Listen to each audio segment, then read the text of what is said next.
Assalamualaikum warahmatullahi wabarakatuh. Halo teman-teman, apa kabar kalian semua dan selamat datang kembali lagi di Reborn Sunda Anime Channel. Pada video kali ini, kembali aku bakal membahas alur cerita manga Jujutsu Kaisen, tepatnya di chapter 199 sampai chapter 200. Tanpa berlama-lama lagi, kita langsung saja masuk kepada pembahasannya.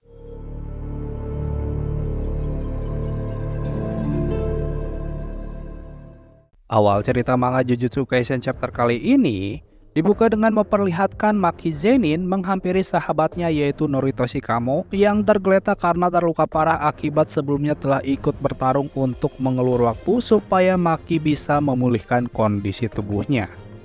Lalu, Maki pun menjelaskan kepada Noritoshi kalau dirinya telah berhasil mengalahkan arwah terkutuk Naoya dan itu semua bisa terjadi berkat bantuan dari Daido dan juga Mio. Namun sayang, kedua orang tersebut sekarang mendapat luka yang parah percis seperti Noritoshi. Nah, pada saat melihat raut wajah murung sahabatnya, kemudian Maki pun berkata, "Entah bagaimana, kau tak terlihat sama seperti sebelumnya." Mendengar perkataan itu, Noritoshi pun tanpa ragu mengungkapkan kalau dirinya ini sudah merasa tak berguna setelah sekarang tak lagi bisa berdiri di puncak keluarga. Dan belum lagi, ia memikirkan masalah tentang nama yang diberikan oleh sang ibu yang mungkin memiliki arti dan tujuan tertentu.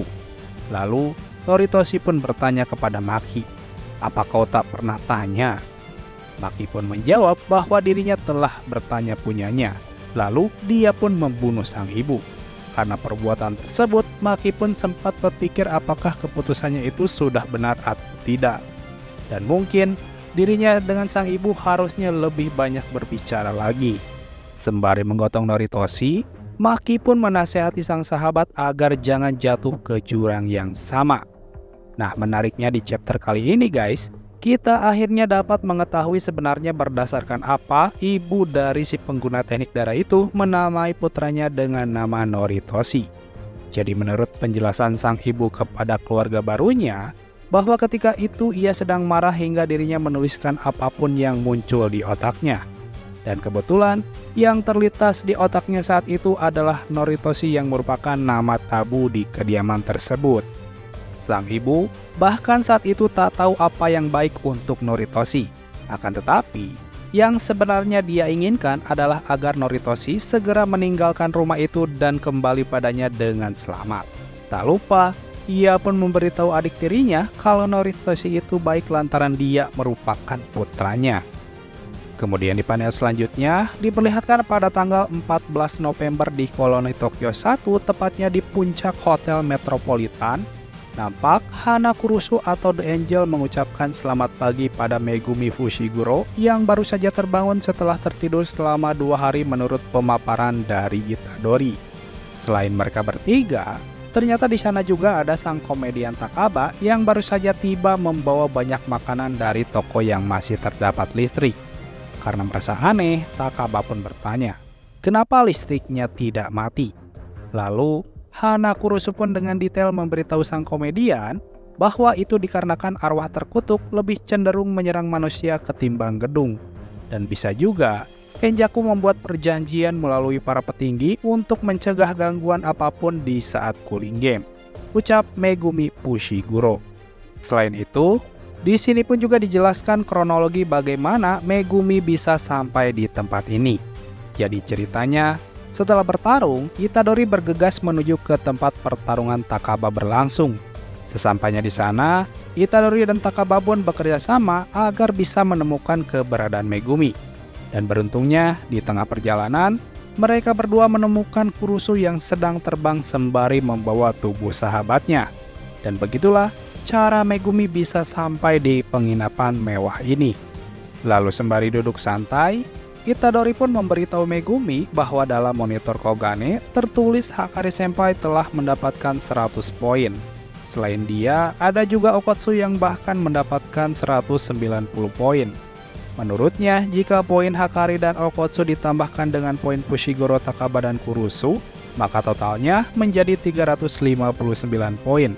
Dengan kuota sebanyak itu, maka mereka bisa menyelamatkan saudari Megumi yaitu Sumiki. Setelah menambahkan aturannya, Megumi CS pun berencana akan mencari tahu berapa banyak poin yang dibutuhkan untuk mundur dari Cooling Gap. Namun sebelum itu dilakukan, Megumi terlebih dahulu bertanya kepada Takaba dan Kurusu, "Apa boleh kami pakai poinmu?" Beruntungnya, ketika ditanya hal tersebut, baik Takaba maupun Kurusu sama sekali tidak masalah jika poinnya dipakai oleh Megumi. Bahkan, mereka juga dengan senang hati memberikannya. Namun selain meminta poin kepada Kurusu, Megumi juga sedang mencari seorang player yang dijuluki The Angel, yang mereka dengar player tersebut sedang berada di koloni Tokyo 2. Megumi pun bertanya, "Kurusu, apakah kau The Angel? Jika iya, kenapa kau menyelamatkanku dan kenapa kau ada di koloni Tokyo 1? Ketika mendengar pertanyaan tersebut, tiba-tiba sebuah mulut muncul tepat di bawah mata Kurusu. Mulut itu pun berkata bahwa dia memang Angel. Dia menyelamatkan Megumi karena Hana yang memintanya. Sayangnya guys, di sini ucapan dari mulut tersebut seketika dipotong oleh Hana, karena mungkin sepertinya Hana malu dengan Megumi. Setelah itu, mulut itu pun berkata bahwa karena Megumi mencarinya, maka sepertinya Megumi tahu tentang teknik kutukannya. Kemudian, Angel pun mulai memaparkan kalau dirinya memiliki kemampuan penetralan teknik kutukan, teknik segel, dan perisai. Oleh karena itu, dia dan Hana bisa masuk dan keluar koloni dengan sesuka hati. Dan alasan mereka ada di Tokyo 1 adalah karena di koloni Tokyo 2 berada dekat laut.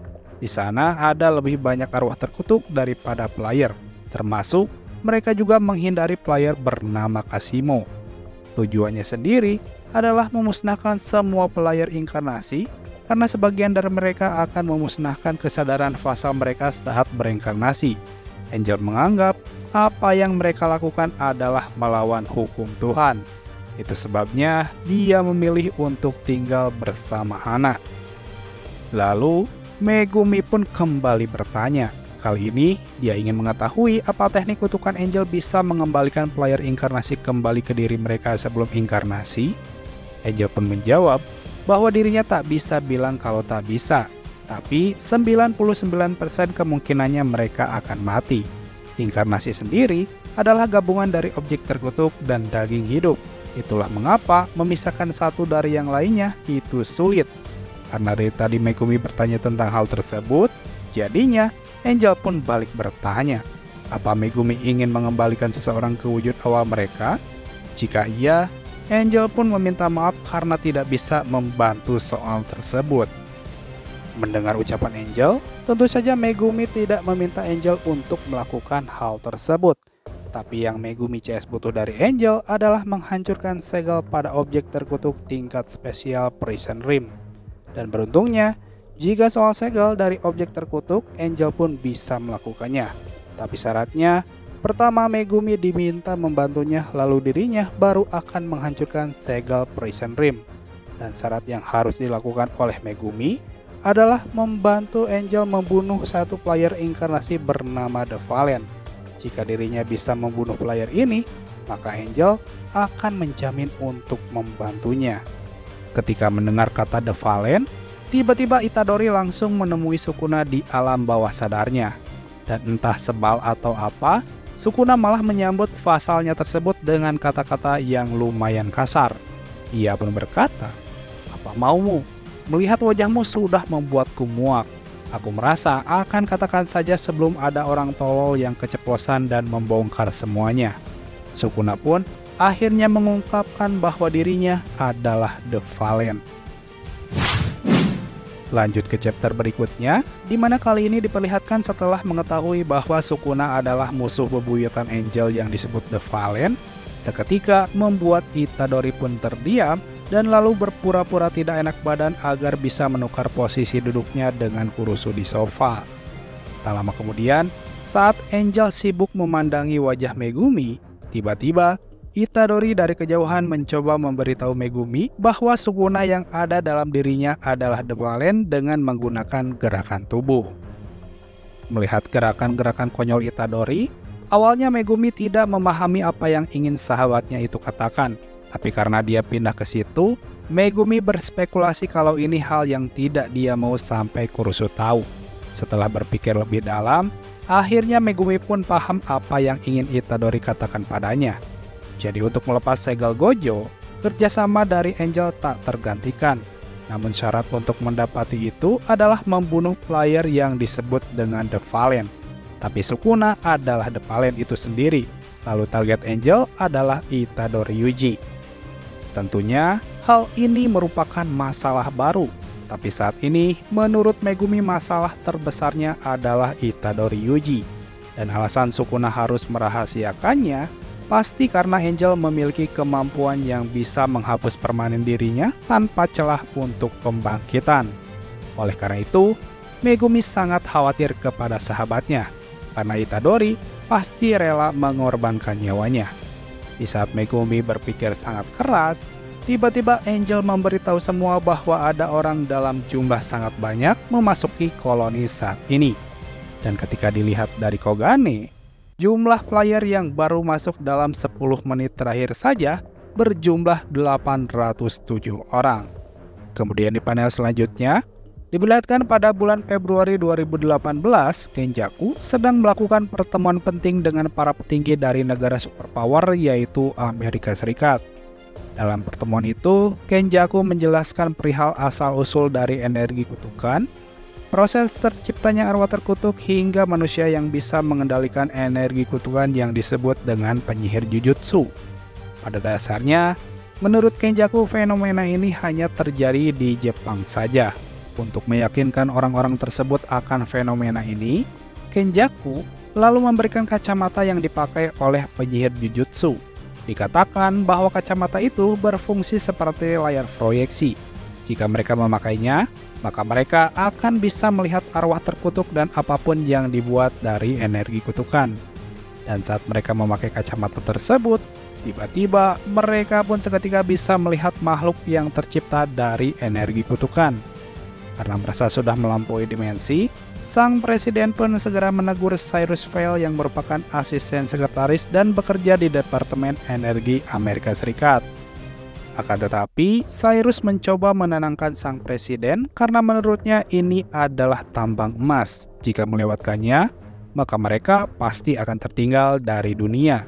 Dan menurutnya, kedua orang ini pun tidak bermaksud jahat. Kemudian, untuk lebih meyakinkan mereka bahwa arwah terkutuk dan sihir Jujutsu tak hanya tak terlihat mata telanjang, tapi juga dari kamera, Kenjaku pun lalu menunjukkan sebuah rekaman dari Koki Chimuta yang merupakan penyihir yang bisa mengendalikan boneka dengan teknik manipulasi boneka, dan ini direkam memakai kemampuannya untuk melihat memakai boneka itu. Selain Koki Chimuta, Kenjaku juga memperlihatkan aksi dan kemampuan dari Gojo, Nanami, hingga Sukuna. Ketika melihat rekaman tersebut, sang presiden dan bawahannya pun menganggap kalau menonton rekaman ini seperti menonton film aksi. Akan tetapi, berbeda dengan presiden, dengan rekaman ini, Cyrus mencoba mengartikannya kepada sang presiden agar pemimpin itu paham bahwa energi kutukan adalah sumber energi, layaknya minyak bumi, gas alam yang mereka sebut bahan bakar fosil. Sedangkan matahari, angin, dan semacamnya dianggap sebagai energi yang bisa diperbaharui. Nah, menurut Cyrus, ini adalah hal yang bisa menggantikan itu semua, energi terbersih sepanjang sejarah manusia. Terkhusus bagi penyihir berambut putih atau Gojo Satoru, Cyrus berspekulasi ada kemungkinan besar dia bisa mencukupi energi seluruh negeri sendirian saja. Jadi Cyrus ingin negaranya bisa menguasai dan meneliti secepatnya sumber daya yang disebut dengan penyihir Jujutsu itu. Mendengar ambisi besarnya, Kenjaku pun memberi sebuah informasi bahwa pada bulan November, Tokyo sedang jadi sunyi. Di dalam wilayah yang pada dasarnya termasuk ekstrateritorial itu, para penyihir Jujutsu akan berkumpul untuk sebuah ritual. Ia pun bertanya, bagaimana menurutmu Tuan Presiden?